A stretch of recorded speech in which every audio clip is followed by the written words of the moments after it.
আসসালামু আলাইকুম বন্ধুরা, সবাই কেমন আছো? এই তো সকাল সকাল রান্নাঘরে চলে আসছি। মেয়েকে স্কুলে পাঠাবো, যেহেতু মেয়ে সকালে সবজি দিয়ে ভাত খাবে না, তার ডিম পোচ লাগবে। এই তো ডিম পোচ করতে চলে আসছি। ডিম পোচ করে মেয়েকে ভাত দিব। দেখেন, ডিম পোচ ছাড়া তো ওর চলেই না, তাই তো ওকে মানে সকালটা ওর ডিম পোচ লাগে।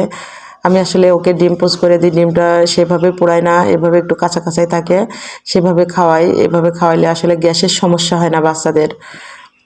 এই দিকে খেয়াল রাখবেন, বাচ্চাদের সবসময় অতিরিক্ত পোড়ায় ডিম পোচ করবেন না, ডিমটা সবসময় কাঁচা কাঁচা রাখবেন, তাহলে ওইটা খাইলে গ্যাসের সমস্যা হবে না। আমি তো প্রত্যেক দিন সকালে প্রায় ওর জন্য ডিম পোচ একটা করে থাকে এইভাবে। এই তো আজকেও ডিম পোচটা করে নিচ্ছে। আর এই তো গরম ভাত একটু কড়াইয়ের ওপর ফ্রাই প্যানের উপরে দিয়ে একটু ভাজি করে নিলাম। বেশ ভালোই লাগে গরম ভাত এভাবে ভাজি করে ডিম পোচ দিয়ে খাইতে, অনেক মজা লাগে। আসলে অনেক মজা পেয়ে গেছে। দেখেন, ওয়াও!